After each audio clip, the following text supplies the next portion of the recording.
दर्शाइए कि एक धनात्मक विषम पूर्णांक 4q+1 या 4q+3 के रूप का होता है जहाँ q एक पूर्णांक है। इसमें हम यूक्लिड विभाजन प्रमेयिका का प्रयोग करेंगे। माना a एक धनात्मक विषम पूर्णांक है तथा b बराबर 4। अब जब हम a में 4 से भाग देंगे, मान लेंगे भागफल q है तथा शेषफल r है। r जो होगा 0 से बड़ा अथवा बराबर हो सकता है, लेकिन यह शेषफल भाजक से छोटा होगा। इसका मतलब यह r जो होगा 0, 1, 2 और 3 हो सकता है। यूक्लिड विभाजन प्रमेयिका द्वारा a बराबर 4q+r, जहाँ r इक्वल टू 0, 1, 2, 3। r के मान रखने पर जब हम a का मान r का मान 0 रखेंगे, a बराबर 4q मिलेगा। जब r का मान 1 रखेंगे तो 4q+1 मिलेगा। ऐसे ही 4q+2 और 4q+3। यहाँ हम ये देख रहे हैं कि 4q 2 से विभाज्य है, 4q+2 भी 2 से विभाज्य है। हमें यह दिखाना कि यह धनात्मक विषम पूर्णांक है। 4q और 4q+2 दोनों 2 से विभाज्य हैं, अतः यहाँ 4q+1 तथा 4q+3 एक धनात्मक विषम पूर्णांक के रूप को प्रदर्शित करते हैं। अगला प्रश्न है, किसी परेड में 616 सदस्यों वाली एक सेना की टुकड़ी को 32 सदस्यों वाले एक आर्मी बैंड के पीछे मार्च करना है। दोनों समूहों को समान संख्या वाले स्तंभों में मार्च करना है। उन स्तंभों की अधिकतम संख्या क्या है जिसमें वे मार्च कर सकते हैं? स्तंभों की अधिकतम संख्या 616 और 32 का HCF होगा, महत्तम समापवर्तक होगा। यहाँ 616 32 से बड़ा है। हम 616 और 32 का HCF निकालेंगे।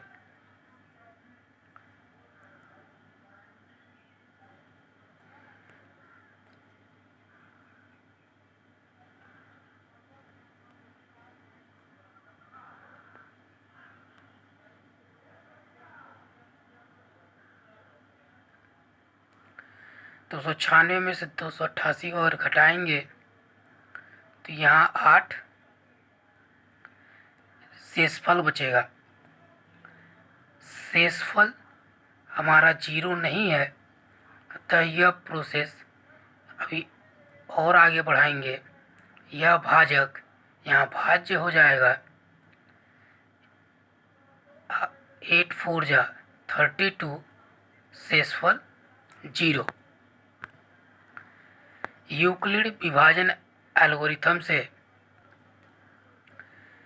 616 बराबर 32 गुणे 19 प्लस 8। रिमाइंडर 0 नहीं था, इसीलिए हमने एक बार और इसको आगे डिवाइड किया। अगले स्टेप में 32 बराबर 8 गुणे 4 प्लस 0। यहाँ शेषफल हमारा 0 है, अतः शेषफल 0 है। इस स्थिति में भाजक 8 है, अतः 616 और 32 का HCF 8 होगा। इस प्रकार हमारा उत्तर हो जाएगा अधिकतम स्तंभों की संख्या 8। अगला टॉपिक है अंकगणित की आधारभूत प्रमेय, फंडामेंटल थ्योरम ऑफ अर्थमेटिक। प्रत्येक भाज्य संख्याओं को अभाज्य संख्याओं के एक गुणनफल के रूप में व्यक्त किया जा सकता है तथा यह खंडन अभाज्य गुणनखंडों के आने वाले क्रम के बिना अद्वितीय होता है। इसको हम ऐसे समझ सकते हैं दो भागों में। प्रत्येक भाज्य संख्याओं को भाज्य संख्याओं के गुणनफल के रूप में व्यक्त किया जा सकता है। जैसे एक उदाहरण के लिए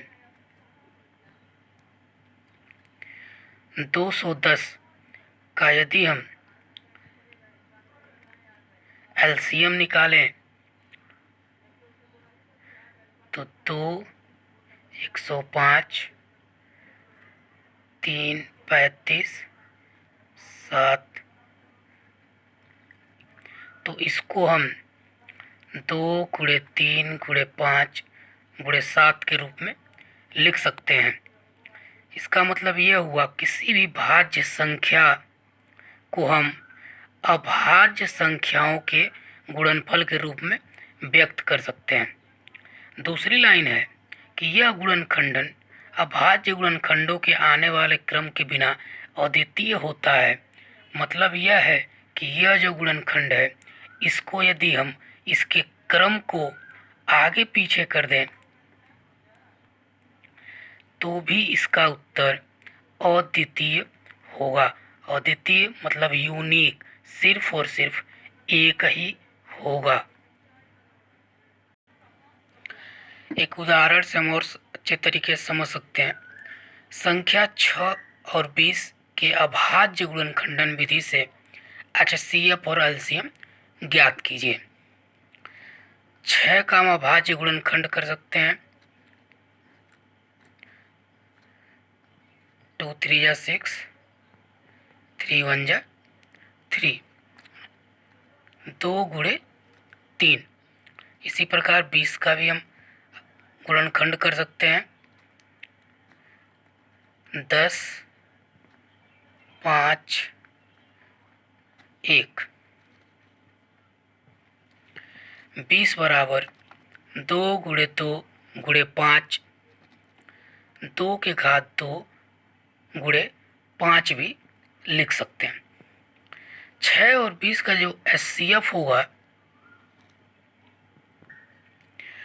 उभयनिष्ठ गुणनखंड की सबसे छोटी घात HCF होगी। इसमें आप ये देख रहे हैं कि यहाँ 2 की घात 1 है और इसमें 2 की घात 2 है। दोनों में उभयनिष्ठ गुणनखंड की सबसे छोटी घात HCF होती है। तो HCF हो जाएगा 2 की घात 1 2।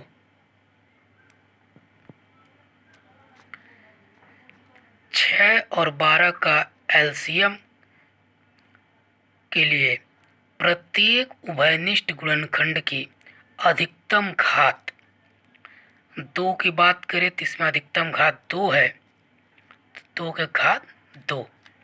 3 की अधिकतम घात 1 है तो 3 घात 1।